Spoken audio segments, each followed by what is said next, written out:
Okay, today I'm going to show you how to seam up the ends on the Avon Mountain Cowl. I'll show you a full view picture of it, but this is just part of what it looks like. And what we're going to be doing is seaming the back edges. This was your cast on edge here, and it's got a nice row of chain stitches you can see along the top.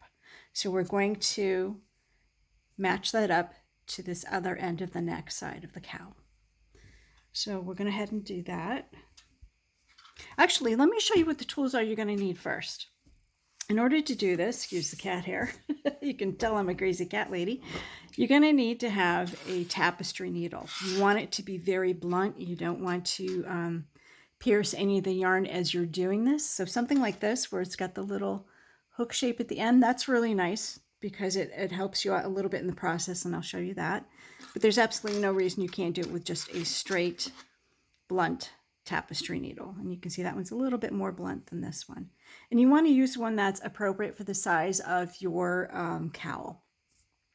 So if the thread's or the yarn is too hard to pass through the eye of the needle, you could be using one that's a little bit too big for it or a little bit too small. So try out different ones to make sure you get a size that you like and that's easy for you to work with. And that's not going to enlarge your stitches at all. The other thing you're going to need is a way to keep the two edges of the fabric, these two edges here, together as you sew it up. Okay. And you can use a variety of things for that. I have here some plastic pins that you can find at most knitting stores. And the way you would use these is to just go through one side and then match it up to the other side and push through. And you put a series of these in here, and you don't want too many because you do have to take them out, and then it just gets to be a chore and they get in your way. So just experiment with a few in there. You just want to keep it lined up so that you're doing a 1-for-1 pickup of stitches on either side. You can use those. If you've got hair clips, like this little guy here, these tiny little ones, you could use hair clips. Put it right there on the edge just to keep it in place. So you don't have to run out and buy anything special. You can use that. I have here locking stitch markers. It's something most of us knitters have. They're infinitely useful.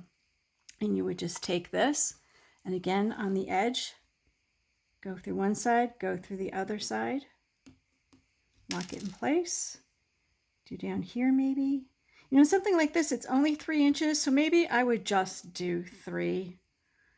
And that would probably be enough because then you want this open a little bit so that you can actually get your needle in and out. So experiment with that. See how many you like to have in there. And you also want them to come out nice and easy. You don't want it to pull the stitches. I mean, we've already blocked this. It'd be a shame to, pull some yarn out of it because then you'd have to fix that. And there are ways to do it, but, it's a bummer. And then there are these. These are these little sewing clips that have recently come out in the last couple of years. And these are really neat. So you just put one right there. You can put it standing up like this so that it holds the sides together. You could put it on the edge like this. Whatever you need. So I think I would use them like that. Okay. And of course, scissors to cut your yarn when you're done. All right. For this project, I had you leave a length of yarn, which is more than enough to do the seaming up the back of the cowl. Again, this is the back of the neck. These are the two right sides. I currently have it, it is right side up. So this is your neck edge. If you want to have it the other way, that's fine. It really doesn't matter. You could start sewing down or you can sew up. My preference is to go bottom up. So I'm going to give this needle a try. Might be a little too big, but I'll show you why that tip is really nice to have. So that's ready, and now I want to line up the edges of my knitting. So we're using the 3 inches that's here, and I'll put a marker in it just so that you can see what I'm talking about. And this might help you too when you're lining yours up. So when you blocked this, you needed to make sure from here to here was 3 inches, and from here to here is 3 inches. So the beginning here is a little bit easier to tell. I mean, it's kind of like a soft curve, but right there is about the beginning. And on this end, it's here, because then we have our increases along this edge. So sometimes it gets a little confusing as to what's where. So about there, how to do it. And if you find one side is a little bit longer than the other, then just like with sewing, let's say this was the longer edge, you would ease a little bit more of this into this side. So now I'm going to use these, since I have it lined up there, because this is what I prefer to work with are these. And I got it in a couple of spots, and that looks pretty good. And I might even put one down here too. So just to reiterate, this is not the beginning of the 3 inches where you see the dark, dark pink. That's actually this part of the cowl here, and it's not intended to be part of the back seam. It is the back part of the neck that opens up a little bit. That one came off of that side, so we'll just readjust it. There we go. All right, make sure I'm in screen here. So we're starting from the bottom edge, and what I want to do is to come up through this side of the knitting on the corner. You don't want to come up over here because that's a row up. You really want to try and get it on the edge. And when you're going through the side, you're going to see the chain stitches here. So I'm going to come in either through this side or this side, and I want to pick up just that corner. And you can see how this is really helpful because it just naturally goes up. When you do this, try not to split any of the yarn, because that's going to make it tougher to pull your seam tight later because it's stuck. All right, so we're going to pull through here, and we're going to go back down through this side. And this side's a little different because it doesn't have the garter stitch, or I'm sorry, the stockinette or chain, I should say, edge on it. It's got knits and purls on there. So we're going to, as best we can, along the same line, pick up through here, and that looks like it'll work. Okay, so you might have to fish around for a little bit, and that's fine. What we're trying to do is to secure this bottom edge. Okay, shoot, I did that wrong. All right, so if you did it wrong, just pull it out. It's easy enough to do. There's one trick to keep in mind, or one tip to keep in mind when you're doing mattress stitch. You're always going up the work. What I did is I went down, I needed to go up,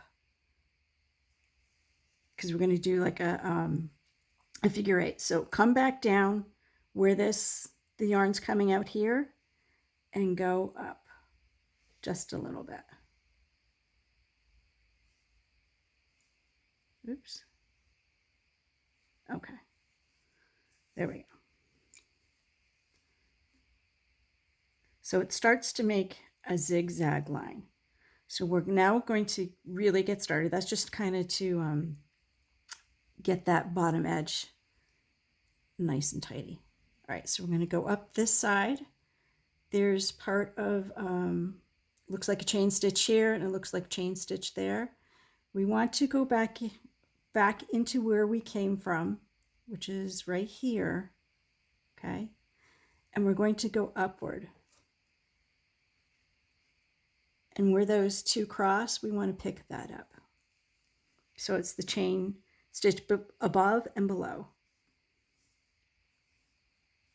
So I'm going to pull that a little bit.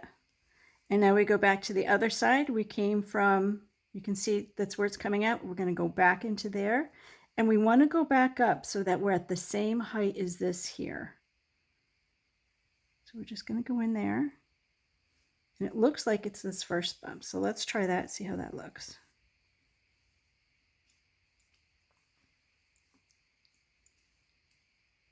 And you can see how our stitches are going across here. We're going to cross to the other side. Again, this looks like a chain stitch, another chain stitch. We want to go in and come up between them, and we get like this bump there.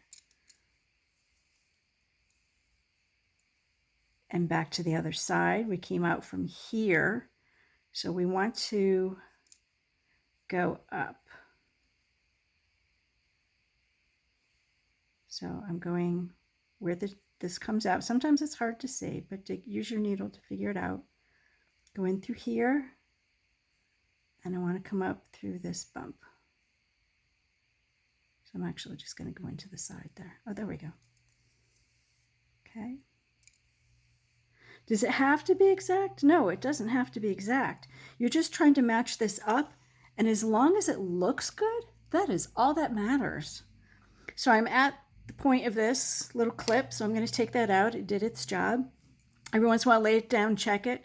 Make sure that this isn't, bunching up and that's laying flat. That means that you took more from this side than this side, so you kind of need to ease it in, just like you would for sewing. All right, so this is coming out here.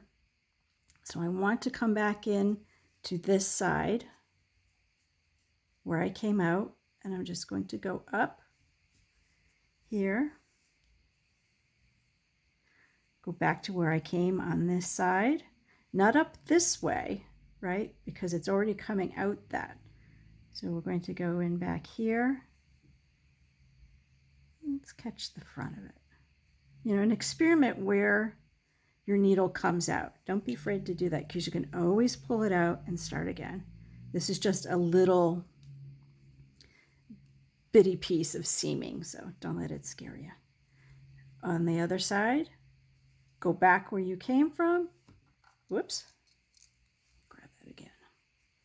Go back where I came from, and then come back out. So I want to go up one. And then on this side, I'm going to go back where I came from, right in here, this space. If you can see that, right? And I want to go up, so I'm going to come up the next one. So I am grabbing these pearl-like bumps on the other side to marry up to this side, the right side. Okay, now I go back over here. I came out of this stitch, so I'm going to put my needle in here, and I'm going to come back out up there.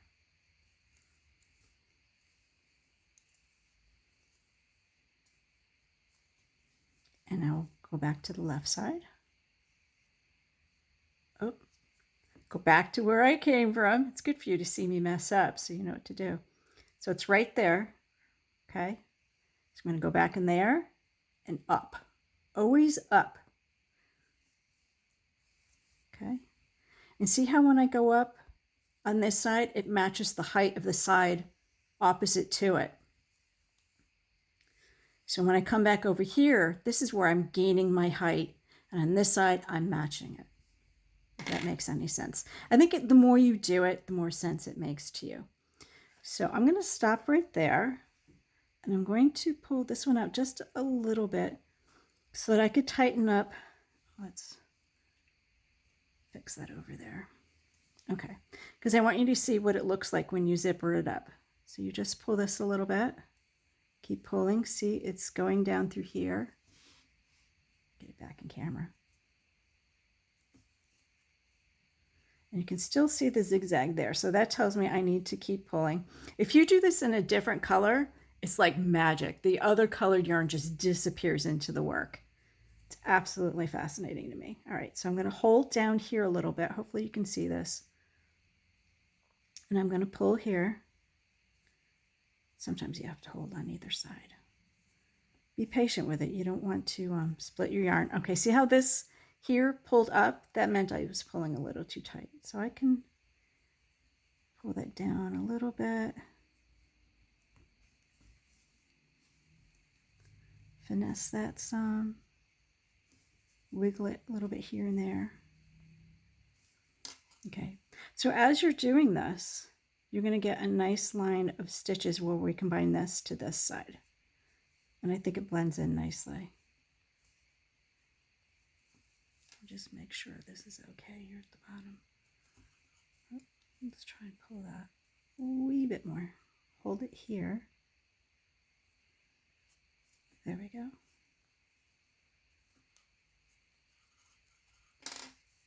Okay, that looks pretty good. Okay, so that's what it looks like when you pull it. So we'll do a few more.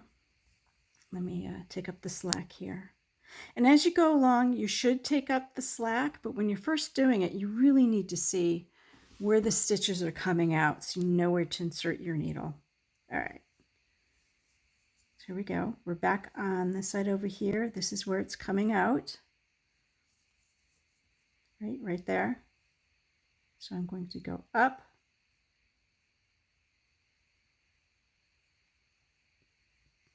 And come out this one up here because we want to go up higher.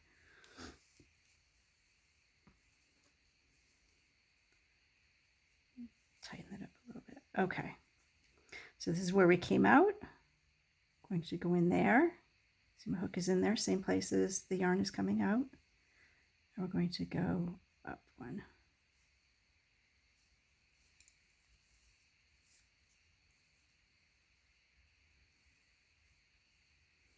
Back on the other side, again, take out the cat fur first. All right, that's where I'm coming out.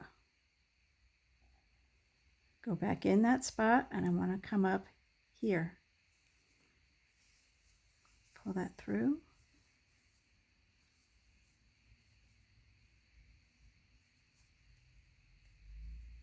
There. Keep these a little bit tidy, and that'll help too.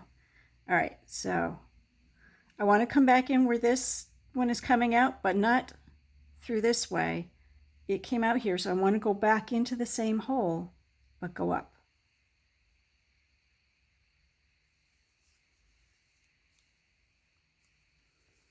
And then we can go back on this side.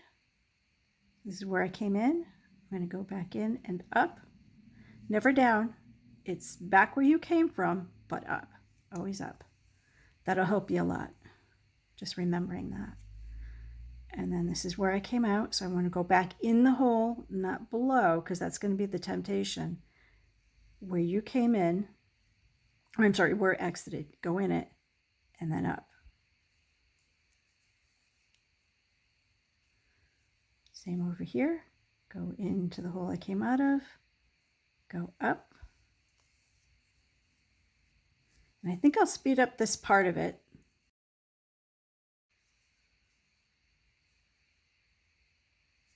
Okay, this is our very last one. I'm coming into here. And instead of, well, actually I am. Let's definitely go up. All right. I'm going to go into this side. I'm going to come up one, because that's where I came out of. And we're going to come down into this hole here. Okay. Now pull it tight from this side, not where we came down. So gently at first. You don't want to, you don't want your yarn to split. If that happens, you know, you can weave the end in as far as you got, and then you just start another piece of yarn where you left off. Okay. So sometimes it needs a little help. It's a little, there we go. I got that one.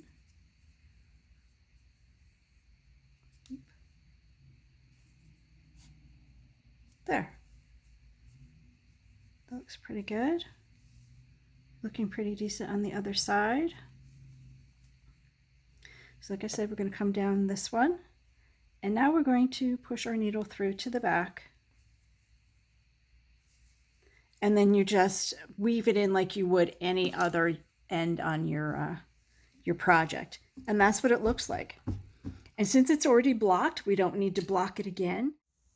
Well, I hope you enjoyed watching this video for how to seam your cowl together. And this is what the finished Avon Mountain Cowl looks like. And let me show you the back just real quick so you can see. Yeah, I didn't weave in my end just yet, but you just saw me seam it, so that's good enough, right? I'll weave that in later. So I would love to see your pictures. I would love to hear any comments you have about the videos. Again, this was very specific to this cowl, how to seam up two edges that were quite different. One was on the edge and it had pearl bumps on it. The other side was our cast on edge, long tail, so it kind of had a nice braided edge of chain stitches, you could call it, or it looks like a row of stockinette. So we use that to marry the two edges together.